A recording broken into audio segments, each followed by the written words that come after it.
दोस्तों ये question 3 mostly स्कूलों में टीचर्स छुड़वा देते हैं, लेकिन मैं आपको कराऊंगा। बहुत आसान क्वेश्चन है, समझने की जरूरत है केवल। रिकॉल रिकॉल का मतलब होता है कि याद कीजिए।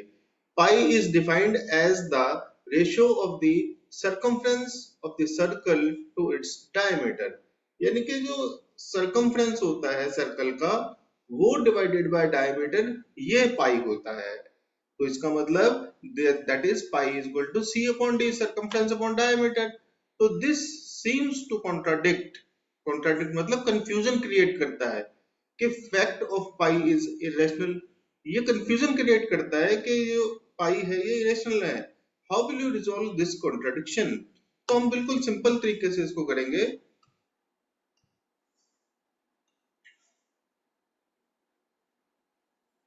If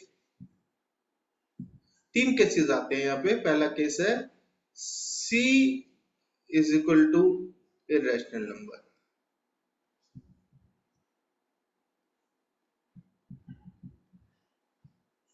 irrational. D is rational, D is equal to rational. तो पाई अपॉन पाई यानी कि is equal to C upon D is also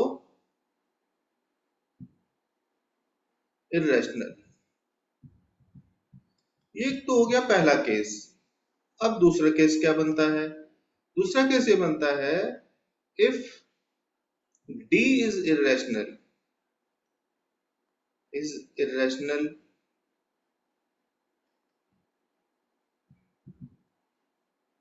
and C is rational, C is rational, then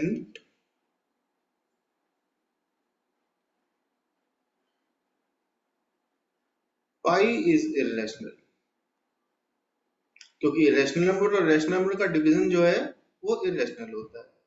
अब तीसरा केस आता है, केस 3 हम यहाँ ऊपर लिखेंगे।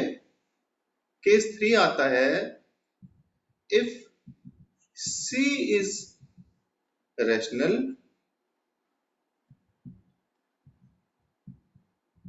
and D is also rational। तो जरूरी नहीं है रेशनल नंबर का रेशनल नंबर से डिवीजन आएगा तो वो कंप्लीटली डिवाइड हो जाएंगे। ठीक है, देयरफॉर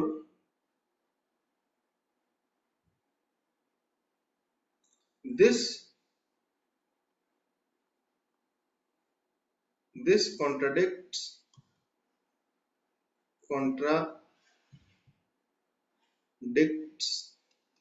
इसीलिए कंफ्यूजन क्रिएट होती है कि पाई एक इरेशनल नंबर है या रेशनल नंबर है। जो पहले दो केस हैं उन दोनों केसेस के हिसाब से तो ये इरेशनल होगा,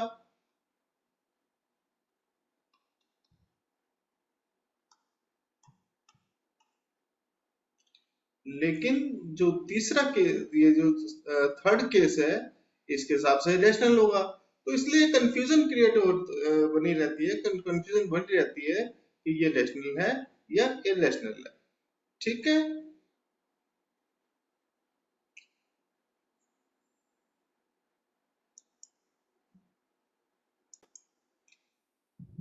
अगला क्वेश्चन आता है कि represent square root of 9.3 on the number line.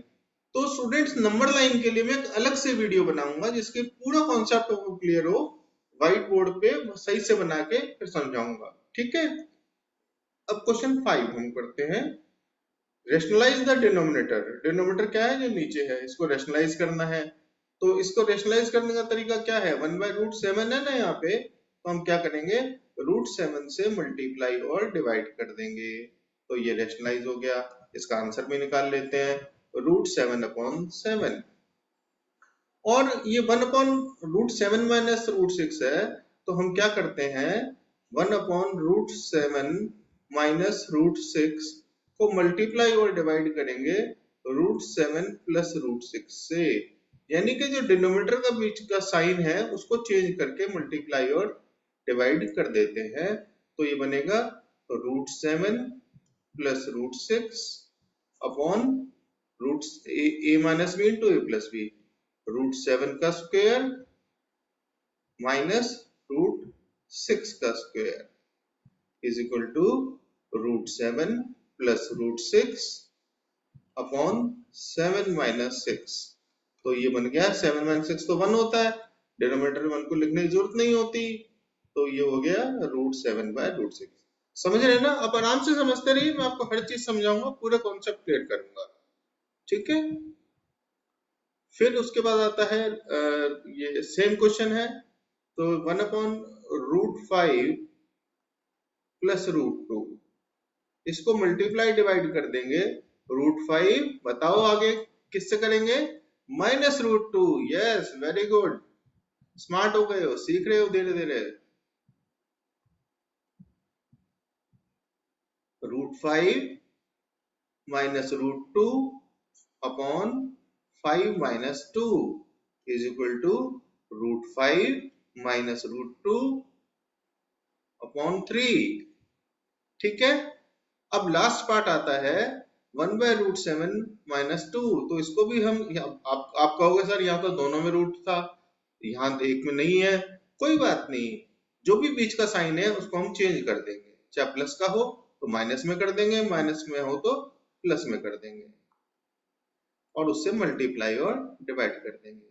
Root 7 plus 2 upon root 7 plus 2 is equal to root 7 plus 2 upon root 7 minus 7 minus 4, तो ये बना रूट 7 प्लस 2 अपॉन 3। समझ में आया? आई थिंक समझ में आया होगा, मैंने पूरी कोशिश की आपको समझाने की। आपको फिर भी कंफ्यूजन होती है आप कमेंट में लिखिए, मैं दोबारा से आपको समझा दूंगा, ठीक है। आप समझते रहिए, पॉजिटिव रहिए, बहुत इजी लेसन है और बड़े आराम से हो जाता है ये लेसन।